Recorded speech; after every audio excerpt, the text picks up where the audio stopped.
Bom dia, boa tarde, boa noite. Estamos iniciando mais uma aula. Essa vai ser sobre magnetismo e eletromagnetismo. Tá? Por que a gente precisa fazer essa aula agora? Porque nós vamos entrar no assunto indutores, tá? E esse assunto, dando sequência a capacitores, ele trata também sobre magnetismo, indiretamente. Então, para a gente entender o funcionamento do indutor, eu preciso lembrar um pouco de magnetismo e eletromagnetismo. Vocês já devem ter visto alguma coisa no segundo grau, mas então a gente vai dar uma relembrada inicialmente nessa matéria, nessa parte da matéria. Então aí, motivo do estudo, equipamentos elétricos, em sua grande maioria, eles sempre dependem, direto ou indiretamente, do magnetismo, tá? Como exemplo de equipamentos que vão utilizar magnetismo. Motores, né? Transformadores, motores a gente vai ver na sequência mais adiante na matéria também, na disciplina. Transformadores, discos rígidos de computadores, utiliza magnetismo e eletromagnetismo, alto-falantes, indutores, que é a parte que nos interessa mais adiante. Tá? E diversas outras equipamentos elétricos vão ter dependência de magnetismo. Então, como é que surgiu o magnetismo? O que eu tenho hoje em termos de magnetismo? Eu tenho dois tipos, ímãs naturais, tá? E ímãs artificiais. Eu coloquei um texto também em anexo para vocês, onde ele vai falar bastante sobre esses ímãs naturais e ímãs artificiais, vai dar características, é um texto bem interessante, porque ele fala diversos tipos de ímãs artificiais. Hoje a gente está principalmente para carros magnéticos, para motores melhores, motores mais leves, motores mais eficientes, se utilizando cada vez mais de ímãs, e a gente precisa cada vez mais ímãs com uma eficiência maior, tá? Com um campo magnético melhor, com menos peso, com menos dimensão. Então ali vai dar alguns tipos de ímãs artificiais e como eles são utilizados, tá? Então, ímãs naturais foi um fenômeno que foi descoberto lá em 2637 a.C. na China ainda. Então eles reconheceram, encontraram um minério de ferro lá que eles notaram que esse minério de ferro tinha capacidade de se atrair, né?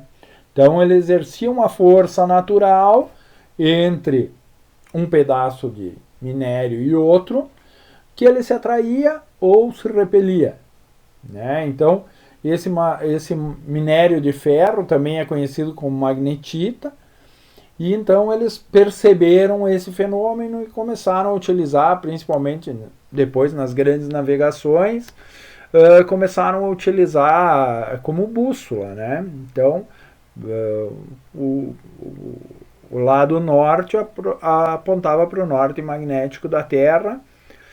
Eu vou ter uns vídeos sobre isso, tá? Que são uns vídeos assim, bem interessantes de ver, são uns vídeos leves, não é tanto sobre teoria, mas ele traz muita bagagem assim para a gente entender um pouco do magnetismo, tá? Então, principalmente, vai explicar algumas coisas como aurora boreal e algumas outras coisas que a gente... por que foram extintos os animais na Terra.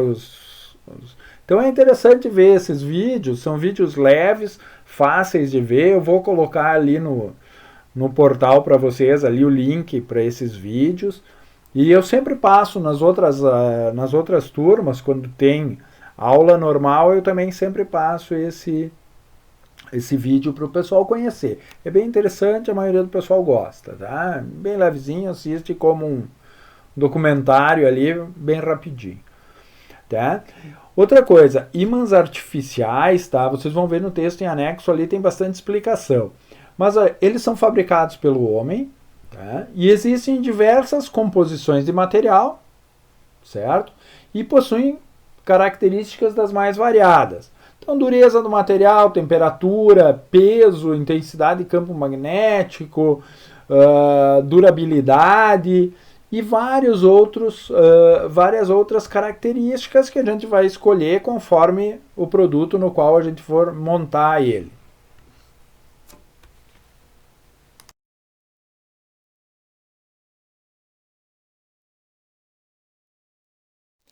Todo ímã possui dois polos, norte e sul. Os dois atraem materiais ferrosos, tá? Então, tudo que é material tem vários tipos de materiais que eles vão atrair: ferro, ligas, cobalto e alguns outros. Tá? E esses polos, da mesma forma que as cargas elétricas se atraem e se repelem, a gente pode entender o que esses polos fazem. Tá? Então, polos iguais vão se repelir. Então, se eu juntar sul e sul ou norte e norte, eles vão fazer força para se afastar. E polos diferentes vão se atrair. Então, sempre que eu colocar um polo sul e um polo norte, esse ímã, esse material magnético, né, esse ímã vai atrair um ao outro.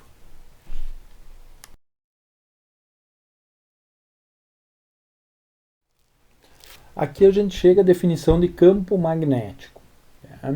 Então, é o nome que a gente dá à força que existe ao redor do ímã. Então, essa força que a gente percebe ao redor de um ímã, a gente dá o nome de campo magnético. Normalmente é representado por linhas de força, e essas linhas de força saem do polo norte e chegam no polo sul, por convenção. Tá? Então, quanto maior a intensidade do campo magnético, mais linhas de força existem, certo? A gente pode ver ali, então, uma definição, uma mostra em 3D, se a gente considerasse esse ímã, o vermelho, norte, as linhas estariam saindo no sentido de saída do norte e chegando no azul, que é o sul, tá? Então, a gente percebe que elas são tridimensionais, né? Elas aparecem no ímã todo ao redor desse ímã. Mas como é que a gente pode medir a força do ímã? Tá? Então, eu sei que tem ímãs que têm capacidade de atrair, ou seja, mais força para atrair um metal, e tem ímãs que têm menos força para atrair. Vai depender do que ele é feito e como ele é dopado, assim pode-se dizer. Tá? Então, a maneira como a gente vai medir é através do fluxo magnético. Ou seja, é a quantidade de linhas que vão sair do polo norte desse ímã dividido por uma constante. Essa constante é 1 vezes 10 na 8, que é o número de linhas de força que correspondem a 1 Weber. Então, meu fluxo magnético é medido em Weber, tá? Representado pela letra Φ, medido em Weber, e é a quantidade de linhas de campo dividido por 1 vezes 10 na 8. Tá? Então, assim que eu consigo mensurar essa força que eu vou ter. Então, quanto maior meu fluxo magnético, mais força eu vou ter num determinado ímã. Uma outra forma também é a densidade de fluxo magnético, que é representado pela letra B, e a unidade dele é Tesla. Basicamente é o fluxo do material, fluxo magnético por uma área de uma seção perpendicular ao sentido do fluxo. Ou seja, eu desenho uma área ali perpendicular às linhas de força e calculo naquele ponto a densidade de fluxo magnético. Tá? Então, quantas linhas de força vão passar por uma determinada área? Isso me dá uma densidade. Essa densidade de fluxo magnético é medida em Tesla e basicamente ela é Weber por metro quadrado. Então, é o fluxo magnético pelos metros quadrados. A gente não vai avançar muito, né, em cálculos com fluxo magnético e densidade de fluxo magnético, tá? Isso aqui eu demoraria. A gente tem um semestre inteiro praticamente em engenharia elétrica estudando campo magnético, fluxo magnético. Aqui é mais para conhecimento de vocês, para vocês saberem que isso existe, que eu tenho como medir, tá? Mas a gente não vai se aprofundar muito nisso, porque o interesse é justamente a gente chegar no eletromagnetismo e aplicar isso em indutores e em outros, como motores e outras funcionalidades da eletricidade.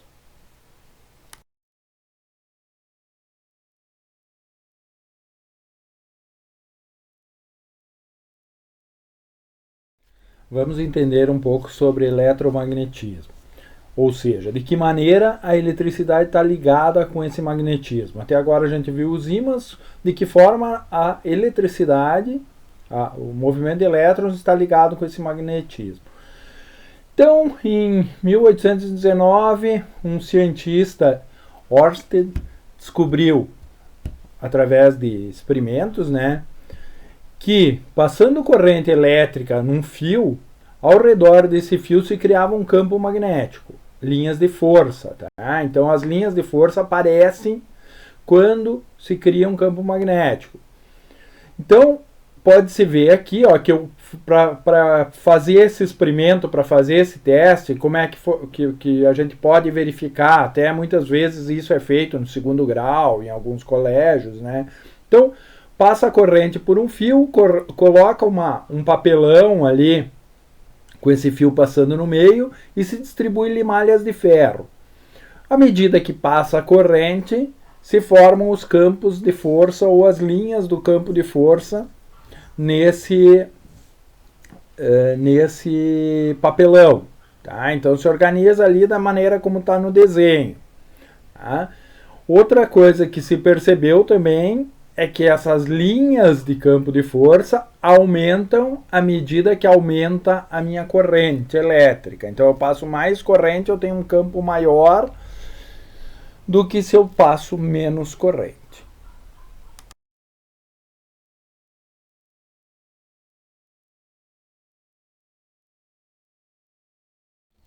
Como forma de se convencionar o sentido das linhas do campo magnético, tá, as linhas de força, a gente convencionou utilizar a regra da mão direita, aonde o polegar mostra o sentido da corrente elétrica que está passando no fio, e eu, abraçando esse fio com os dedos, né, fechando a minha mão, os dedos vão mostrar o sentido do campo magnético, ou seja, o sentido das forças, da linha de força do campo magnético.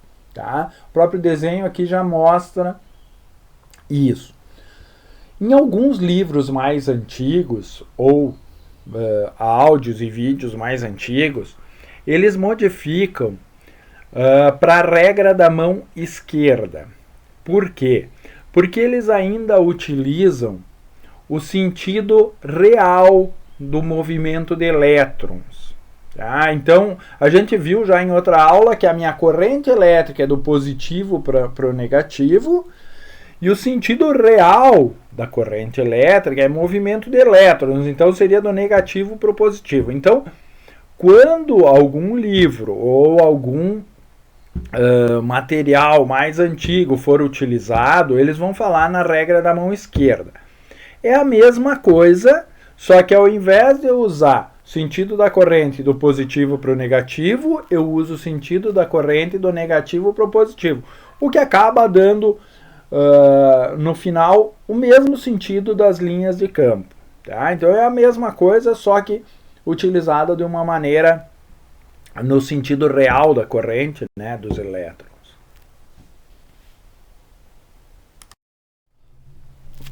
Agora, se nós dobrarmos esse fio em forma de espira, conforme está o desenho, a gente percebe, utilizando essa mesma regra da mão direita, que todos os campos magnéticos no interior, todas as linhas de força no interior da minha espira estão para cima. E todas as linhas de força fora da espira estão para baixo. Então, no meio dessa espira eu vou ter um campo concentrado para cima, e fora da espira eu tenho um campo espraiado ou um campo menor. O que forma uma imagem muito parecida com um ímã que a gente já viu, formando dois polos, o norte e o sul. Então vocês podem ver aqui na figura, eu tenho ali um polo norte e um polo sul, que é a mesma coisa que eu que eu vou fazer utilizando essa corrente elétrica passando por esse fio em forma de espira. Tá? Da mesma forma, se eu aumentar o número de espiras, ou seja, faço várias voltas no mesmo fio, eu aumento a intensidade do campo magnético no interior dessa bobina. Tá? A gente pode chamar de bobina, de indutor, de solenoide. Indutor é o que a gente vai ver na sequência, um componente eletrônico que a gente ainda não viu. Então a gente estudou o capacitor e o próximo componente eletrônico que a gente vai estudar é o indutor. Então a gente vai ver depois algumas características próprias dele. Quanto mais linhas, quanto mais campo magnético eu tiver no interior dessa bobina, mais força de atração ele vai ter. É como se eu estivesse aumentando a força de atração de um determinado ímã, tá? Ou desse eletroímã no caso.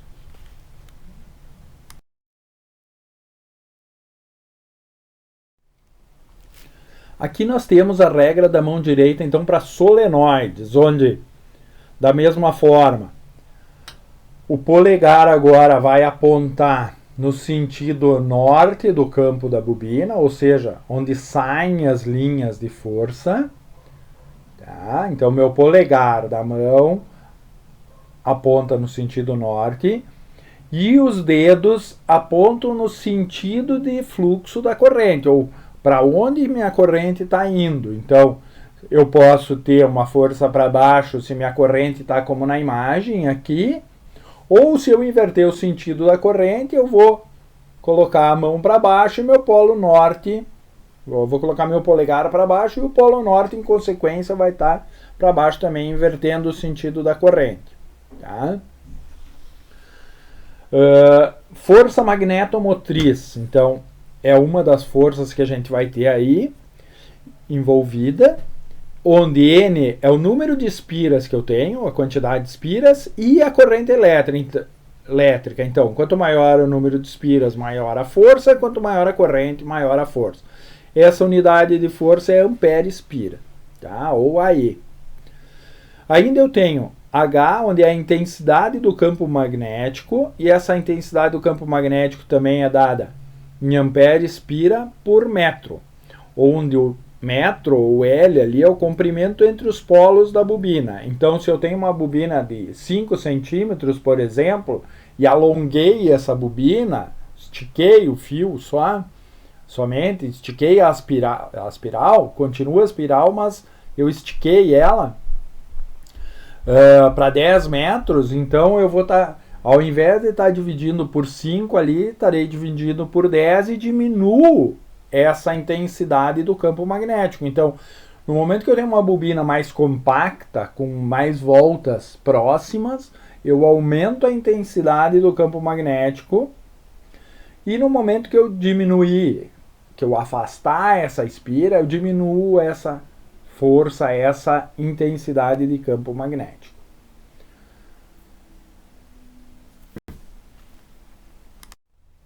Aqui vocês vão ter um exercício bem simples para fazer aí, com contas, basicamente, utilizando as fórmulas que a gente já passou aí anteriormente. E o último item aí, que é uma coisa que a gente ainda não viu, vamos ver na próxima aula, mas vocês podem ir dando uma olhada já e ver o que acontece se a gente colocar uma bobina de ferro, uma barra de ferro no interior dessa bobina.